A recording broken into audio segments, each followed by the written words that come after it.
আসসালামু আলাইকুম প্রিয় খামারি ভাই এবং বোনেরা, কেমন আছেন? আশা করি সবাই ভালো আছেন। আপনাদেরকে প্রীতি এবং শুভেচ্ছা জানিয়ে শুরু করছি নতুন আরও একটি প্রতিবেদন। আজকে আপনাদের নিয়ে এসেছি একটি কবুতরের খামারে। এই খামারটির অবস্থান পাবনা জেলা চাটমোড় থানা পোল্যান্ডপুরে। এই উদ্যোক্তা তিনি অনেকদিন যাবৎ এই কবুতর পালনের সাথে জড়িত। তার এই খামারে কী জাতের কবুতর রয়েছে, কতগুলো কবুতর রয়েছে, তিনি ছাদের পরিত্যক্ত জায়গাতে কবুতরের খামারটি গড়ে তুলেছেন, কী কী খাবার খাওয়াচ্ছেন, কতগুলো বাচ্চা পাচ্ছেন প্রতি মাসে, রোগব্যাধি হলে তার কী ট্রিটমেন্ট করছেন, তার খামারে কোনো রোগব্যাধি হয়েছে কিনা, এবং কবুতর পালন যারা নতুন উদ্যোক্তা শুরু করতে চাচ্ছেন কেমনবাসী কবুতর দিয়ে পালনটা শুরু করলে তাদের ভালো হবে, কোন পরিবেশে কিভাবে কবুতর পালন করতে হবে, কবুতর পালন থেকে আয় সম্ভব কিনা, কবুতর পালন থেকে কেমন পরিমাণে আয় করা যায়, কবুতর পালন করে কোনো ব্যক্তি কোনো কাজের পাশাপাশি করে থাকেন তাহলে তাদের কেমন সুবিধা হবেন। প্রচণ্ড শীতের মধ্যে চলে এসেছি আপনাদের নতুন আপডেট দেওয়ার জন্য। এরকম আরও ছোটোখাটো টুকিটাকি বিষয় নিয়ে পূর্ণাঙ্গ একটি প্রতিবেদন তৈরি করব আপনাদের মাঝে। আশা করছি সম্পূর্ণ প্রতিবেদন জুড়ে আপনারা আমার পাশে থাকবেন। তো কথা বাড়াবো না, চলে যাবে এখন সরাসরি এই খামারের কাছে। এই খামারটি সম্পর্কে নিজে জানবো এবং আপনাদের জানানোর চেষ্টা করব।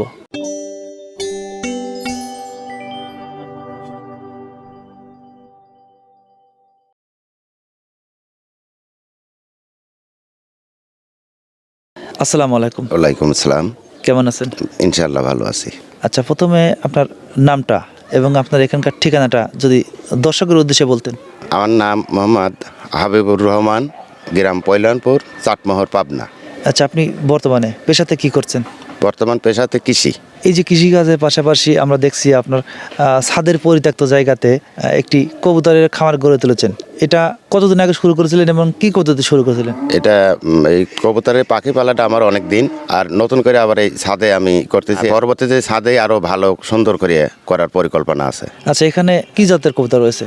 আমার কাছে এখন আছে বর্তমান এক জাত গুলা, মানে দেশি যেটা বলে থাকি। দেশি জাত। আচ্ছা, কতগুলো রয়েছে? প্রায় 80টার মতো। 80টা?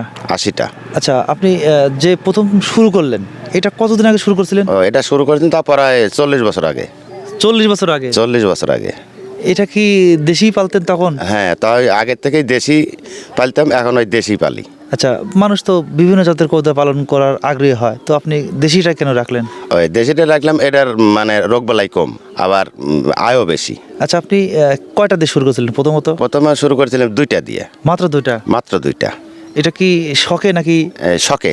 আচ্ছা, আমরা অনেক জায়গায় গিয়েছি, দেখছি তারা সীমিত দিয়ে শুরু করেন এবং তার খামারে বিশাল আকার ধারণ করেন। তো আপনি যেহেতু কবুতর পালন করছেন 40 বছর, এটা দুই একটা কথা না, অনেক বড় একটা কথা যে 40 বছর কবুতর পালন করা, এই যে ধরে রেখেছেন, এটা কি আসলে ভালোবাসা থেকে? হ্যাঁ, এটা আমার ভালোবাসা থেকে। অনেকেই তো কবুতর পালন ছেড়ে দেন, তো আপনি 40 বছর যাবত এই কবুতর পালন রেখেছেন, এটা কি অন্য কোনো কারণ আছে? না, এটা মূলত আয় যেমন আসে, পাশাপাশি আমার শখটাই বড়। শখে শখে পালি।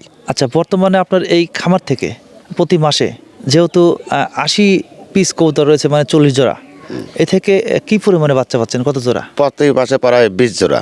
20 জোড়া? 20 জোড়া এই 40 জোড়া থেকে? হ্যাঁ, 40 জোড়া থেকে। আচ্ছা, অনেকেই তো 40 জোড়া থেকে 30 জোড়া, 35 জোড়া, 25 জোড়া এরকম পেয়ে থাকে, তো আপনি কম পাওয়ার কারণটা কি? কম পাওয়ার ওর যে জোড়া ঠিক মতো নাই, আবার কত এক্সট্রা আছে, এই জন্য কম, বাচ্চা কম। এটা কেন হলো, কিভাবে? এটা বললো কিছু এক্সট্রা রাখা লাগে, পুরুষ বেশি আছে। এতে সমস্যা হচ্ছে না? সমস্যা হচ্ছে না, পুরুষ বেশি না থাকলে এবারে ওই সাথের জটগুলো কেটে যায়।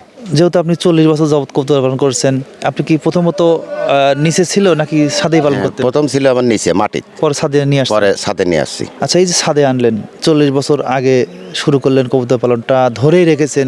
কবুতর পালন করতে গেলে তো কবুতরের বিভিন্ন ধরনের রোগ ব্যাধি হয়ে থাকে, তো আপনার এই খামারে কোন ধরনের রোগ আক্রমণ করছে কিনা? হ্যাঁ, রোগ বেলায় অনেকেই হয়, আমি এটার মেরামত করি, চিকিৎসা দিই। কি ধরনের রোগ হলো আর কি চিকিৎসা দিলেন? এটার প্রথম রোগ আছে, ওই যে পক্স আছে, কৃমিনাশক আছে, ভ্যাকসিন আছে, এগুলো নিয়মিতভাবে করা লাগে। এটা অনেকেই তো জানে না, তো যদি তাদের উদ্দেশ্যে বলতেন। এটা নিয়মিত যারা জানেন না তারা পানি সম্পদের প্রশিক্ষণ নিতে হবে, এবং চাটমোহর স্বাস্থ্য কমপ্লেক্সের যে বিশেষজ্ঞরা আছে ওদের কাছে পরামর্শ নিলে এর সুরাহা পাওয়া যাবে। আচ্ছা, এখানে যারা আছে, মানে আপনাদের এই অঞ্চলে যারা আছে, তারা প্রাণী সম্পদ অফিসে গেলে পাবেন। যারা বাইরে আছেন তারা কি তাদের প্রাণী সম্পদ অফিসে গেলে এই সুবিধা পাবেন? হ্যাঁ, তারাও পাবেন। তারা এই জন্যে আছে, তো তাদের কাছে গেলে যে কোনো সমস্যার সমাধান তারা করে দিতে পারে। আচ্ছা, কবুতরের সবচেয়ে বড় রোগ হলো রানীক্ষেত, তো রানীক্ষেতের আক্রমণ হয়েছে কিনা?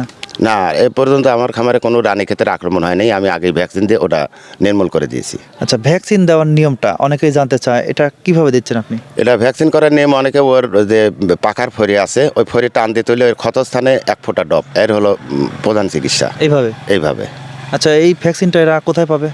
ভ্যাকসিন এটা পানি সম্পদ অফিসে পাওয়া যাবে। এটা কি কোনো টাকা পয়সা লাগে? না, পানি সম্পদে গেলে কোনো টাকা পয়সা লাগে না, আর বাইরে থেকে কিনতে গেলে টাকা পয়সা লাগে। এই যে একটি সুন্দর তথ্য দিলেন, কারণ অনেকেই তো জানতে চায় ভাই আমি ভ্যাকসিন কোথায় গেলে পাবো, কিভাবে দেব, তো আপনি সেটা বললেন, হয়তোবা অনেকে যারা এই ভিডিওটা দেখছেন তারা উপকৃত হবেন। আচ্ছা, আপনার কাছে আরও একটি কথা জানতে চাচ্ছি যে কবুতরকে তো আপনি খাবার দিচ্ছেন, খাবারের মধ্যে আপনি কি কি দেন? খাবারের মধ্যে কোনো কিছুই নেই, শুধু শুধু খাবার আর পানির সাথে কিছু হালকা মেডিসিন দেওয়া লাগে, কৃমিনাশক, ওই বিভিন্ন রোগ বালাইয়ের যে মেডিসিনগুলো আছে ওটা খাওয়ার পানির সাথে মিক্সার করে দিলে ওইটা খালি ওর সব কিছু নির্মূল হয়ে যায়। আর খাবার যে অনেকে গম দিয়ে থাকে, অনেকে ধান দিয়ে থাকে, চাউল দিয়ে থাকে, তো আপনি কি দিচ্ছেন? আমার খাবার শুধু ওই বাড়ির খাবারগুলো বেশি, আর মার্কেটে যেগুলো কিনতে পাওয়া যায় ওগুলো দানাদার একটা খাবার আছে, ও খাবারটা দিলে আরও ওর শরীর স্বাস্থ্য ভালো হয়। আচ্ছা, আপনার কবুতরের খোপটি আমরা দেখছি অনেক পুরাতন, এটা কতদিন আগে ক্রয় করেছিলেন? এটা আগে তা তো অন্তত প্রায় 10 বছর আগে এটা তৈরি করা। এই খোপটি অনেক পুরাতন হয়ে গেছে, তো আপনি অন্য কোনো চিন্তা ভাবনা করেছেন কিনা? হ্যাঁ, সামনে আরও পরিকল্পনা আছে এটা নতুন করে করার। এটা কি খোপে করবেন নাকি অন্যরকম হ্যাঁ, করে? এটা যেভাবে আছে এই সিস্টেমে আরও নতুন করে করব। আচ্ছা, এই খোপটি এই যে 10 বছর আগে তৈরি করলেন, কেমন টাকা খরচ হয়েছিল? কারণ নতুন যারা শুরু করতে চাচ্ছেন তারা তো জানতে চায় ভাই আমি এইরকম খোপ যদি তৈরি করি তাহলে আমার কেমন টাকা খরচ হবে? এটা খোপ তৈরি করতে তেমন টাকা পয়সা লাগে না, এটা তো উন্নত সরঞ্জাম লাগে না, হালকা কাঠবাস তৈরি করতে অল্প কিছু খরচা হয়। এগুলো কি নিজেই তৈরি করতে হ্যাঁ, পারেন? এগুলো আমি নিজেই তৈরি করি। আচ্ছা, অনেকেই কেনার জন্য জায়গা খোঁজে, তো এরা কোথায় গেলে এই খোপগুলো পেয়ে যাবে? এগুলো খোরগেলে শহরে যারা কাঠমিস্ত্রি কাজ করে ওর কাছে যোগাযোগ করলে ওরা এগুলো তৈরি করে দিবে। আচ্ছা, আমরা দেখছি যে আপনার খোপটি ছাদের উপরে খোলামেলা, তো এই যে প্রচণ্ড কুয়াশা এবং শীতকাল, এখন বর্তমানে শীতকালের অনেক সমস্যা হয়, কুয়াশা খেলে ঠান্ডা লেগে এদের অসুস্থ হয়ে যায়, তো এই ধরনের কোনো সমস্যা আপনার কবুতরের হয় কিনা? হ্যাঁ, এরকম সমস্যা হয়, যাতে বাতাস না লাগে সেটু ঢেকার ব্যবস্থা করা লাগে। এটা কি ঢেকে রাখলেই হয়ে যায়? হ্যাঁ, ঢেকে রাখলেই হয়ে যায়, আর কোনো সমস্যা হয় না। আচ্ছা, আপনার কবুতরগুলো মাঠে গিয়ে কখনো বিষ খেয়ে এরকম কোনো সমস্যা? মাঠে গিয়ে অনেকেই বিষ খায়, বিষ খাইলে ওর ব্যবস্থা করা লাগে। কিভাবে এটা করেন? এটার ব্যবস্থা করা লাগে যে মিক্সার পানি আছে ওর পানিগুলো ওকে বেশি বেশি করে খাওয়ানো লাগবে, খাওয়ালে যাতে ও বমি করে, বমি করলে ভিতরে যে মেডিসিনগুলো আছে ওটা আউট হয়ে যাবে, তারপরে ও বাঁচবে। বিষ যদি কোনো কবুতর খেয়ে ফেলে সেক্ষেত্রে যদি বমি করানোর ব্যবস্থা করানো যায় সেক্ষেত্রে তা ভালো হয়ে যাবে? তখন সুস্থ হয়ে যাবে, মারা যাবে না। আর যদি বমি করানো না যায় তাহলে পশুটি মারা যাবে। এটাই হলো মূল কথা। এর মূল কথা। আর কবুতর পালি করে ওর নিয়মিত পানি রাখতে হবে, পানি যাতে শর্ট না হয়। পানি কি এটাকে গোসলের জন্য না খাবারের জন্য? গোসলের জন্য, খাওয়ার জন্য, মানে সবসময় ওর পানি দরকার। আচ্ছা, আপনাদের এই অঞ্চলে দেশি কবুতরের বর্তমানে বাচ্চার দামগুলো কেমন চলছে? এখন দেশি কবুতরের বাচ্চাগুলো প্রায় জোড়া 250-300 এরকম চলতেছে।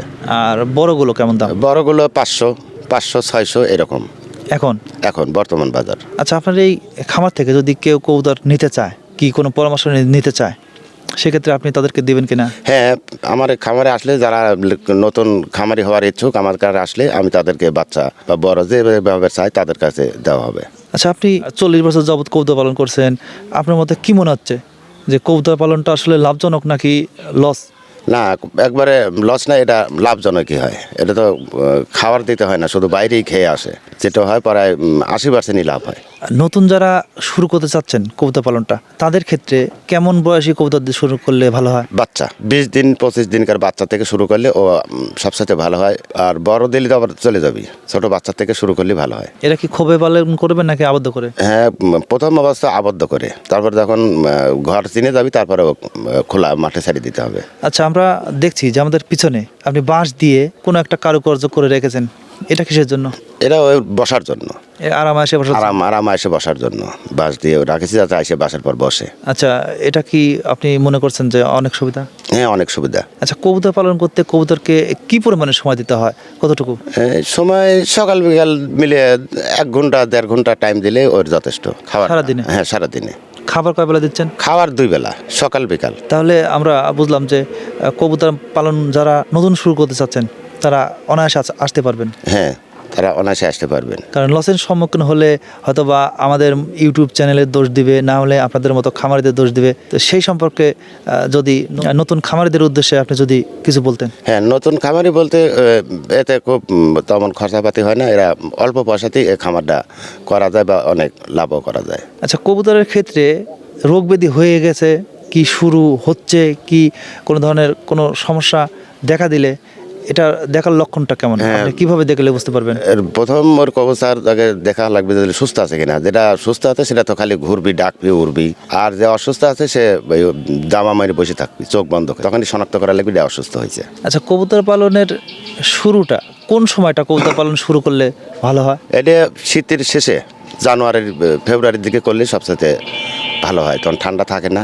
আর ঠান্ডায় অনেকেই বাচ্চা ঠান্ডা লাগে যায়, ঠান্ডার সময় না করাটাই ভালো। শীতের শেষে, মানে শীত কম শীত হলে, কম শীতের সময় করলে এটা ভালো হয়। আচ্ছা, আমাকে অনেকেই কমেন্ট করেন যে ভাই, আমার কবুতরগুলো পাশের বাড়ি গেলে কবুতরগুলো ধরে রাখে, আমি এটা থেকে কোনো ব্যবস্থা নিতে পারবো কিনা? না, পাশের বাড়ি গেলে ধরে রাখে বা খেয়ে ফেলে ওটা করা যাবে না। তাদেরকেও বলে যে তোমারটা তুমি রাখো, আমারটা ছাড়িয়ে দাও, এটা ধরে রাখা যাবে না। আর যদি ধরে রাখে ওটাও বাসায় থাকবে না, তো নিজের বাসাতেই চলে আসবে। আচ্ছা, আপনি যেহেতু কৃষিকাজ করছেন, পাশাপাশি কবুতর পালন করছেন, এই যে কবুতর পালনের ক্ষেত্রে যে সময়টা ব্যয় করছেন, এতে আপনার কৃষিকাজের কোনো সমস্যা হচ্ছে কিনা? না, এমনিতে কোনো কৃষিকাজের সমস্যা হচ্ছে না। আমি সকাল বিকাল যখন বাসায় থাকি, ওই তখন এই অল্প সময় একটু দেখাশোনা করে আবার অন্য কাজে আমি চলে গেলাম, এতে সময়ের তেমন কোনো কিছু হয় না। আচ্ছা, আপনার খোপের ভিতরের যে ছোট ছোট ঘরগুলো কতগুলো রয়েছে? এটা প্রায় এখন যে খোপটা আছে এটা প্রায় 200-র মতো খোপ আছে। 200? এটা তো অনেক বড়। হ্যাঁ, অনেক বড়। আপনার তো দেখলাম যে আপনার খোপগুলো দুই পাশে কবুতরগুলো হ্যাঁ, ঢুকছে। দুই পাশে এই খোপ ঢুকছে এবং অল্প জায়গার মধ্যে এই দুই পাশেই খোপ তৈরি করা হয়েছে। এটা কি শুধু বাঁশ আর কাঠ দিয়ে? হ্যাঁ, শুধু বাঁশ কাঠ, আর কোনো কিছুই নেই। এই জন্য অনেক বছর গেল। হ্যাঁ, অনেক বছর গেল। আচ্ছা, কবুতর পালন সম্পর্কে আমাদের অনেক তথ্য দিলেন, সেজন্য আপনাকে ওয়ার্ল্ড সাপ্লাই ইউটিউব চ্যানেলের পক্ষ থেকে ধন্যবাদ জানিয়ে বিদায় নেব। ভালো থাকবেন। আসসালামু আলাইকুম। ওয়ালাইকুম সালাম। বিদায় নেব হাবিব ভাইয়ের এই দেশি কবুতরের খামার থেকে। যদি আমাদের ভিডিওটি ভালো লাগে লাইক করবেন, কমেন্ট করবেন, শেয়ার করবেন এবং সাবস্ক্রাইব করে আমাদের চ্যানেলে অ্যাড হয়ে থাকবেন। দেখা হচ্ছে নতুন কোনো খামার কিংবা নতুন কোনো প্রতিবেদনে। সে পর্যন্ত ভালো থাকবেন, সুস্থ থাকবেন। আল্লাহ হাফেজ।